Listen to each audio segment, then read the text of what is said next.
Nanay's Cuisine official channel.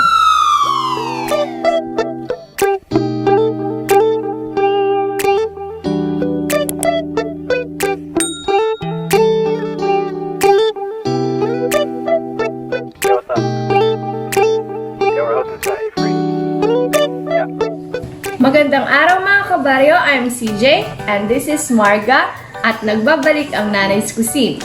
For today's video, magluluto tayo ng isang simple seafood recipe na gagamitan lang natin ng isang klase ng seafood. Ang lulutuin natin ngayon ay Ilocano version of Adobong Pusit with kamatis. At ito ang kinakailangang ingredients: pusit,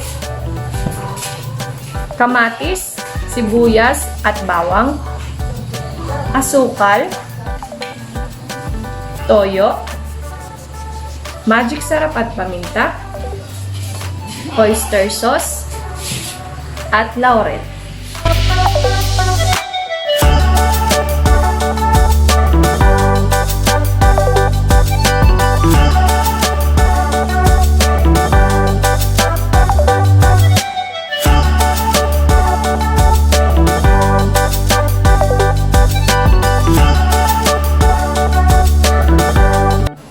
Pero bago ang lahat, mag-iwan ako ng isang katagang: the secret ingredients of cooking is always love. Tara, simulan na natin! Bago ang lahat, huwag kakalimutang maghugas ng kamay.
Kaunting tips lamang po para sa mga di pa nakasubok lagyan ng kamatis ang kanilang adobong pusit.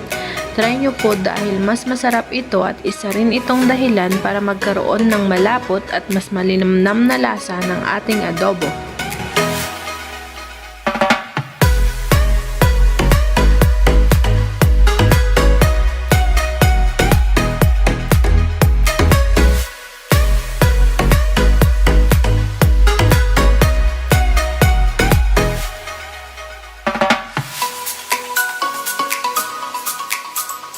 Durugin natin ng mabuti ang kamatis dahil ang katas nito ay ang magsisilbing tubig pampalambot sa ating pusit.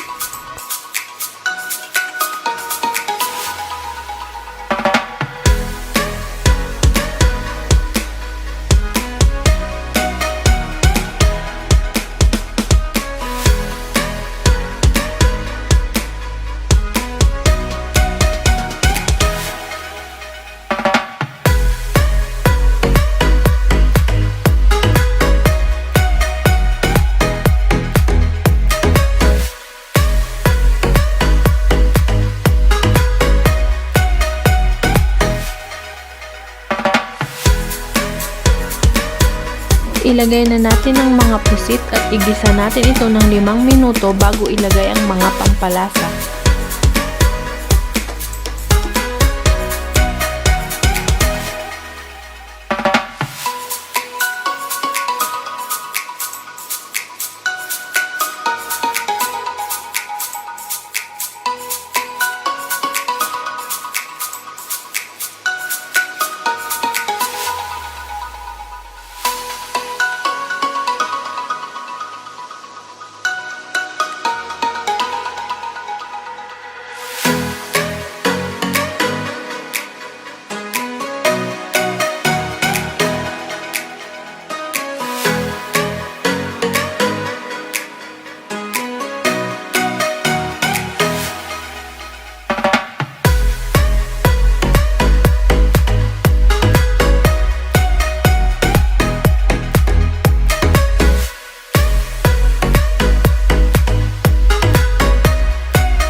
Thousand years later.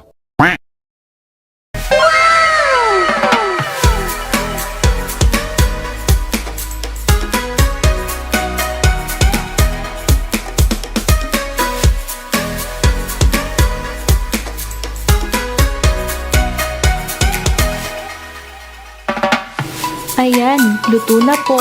Kung makikita nyo po ay parang pawala na ang sabaw. Pero para sa akin po, ito ay pinaka the best na luto ng isang adobong pusit.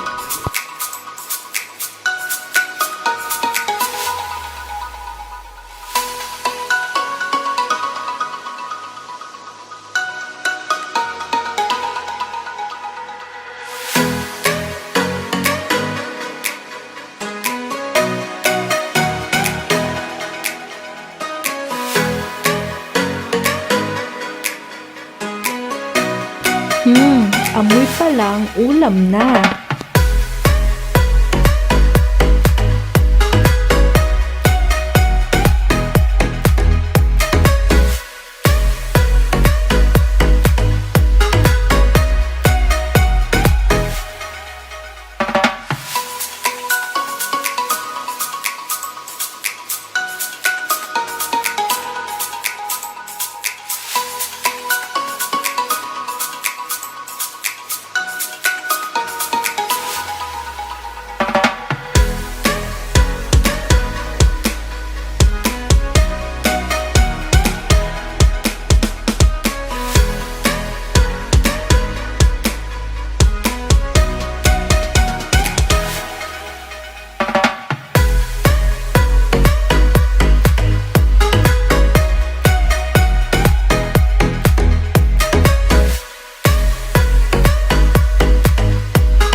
Ayun na nga guys, sana natakam kayo sa aming niluto.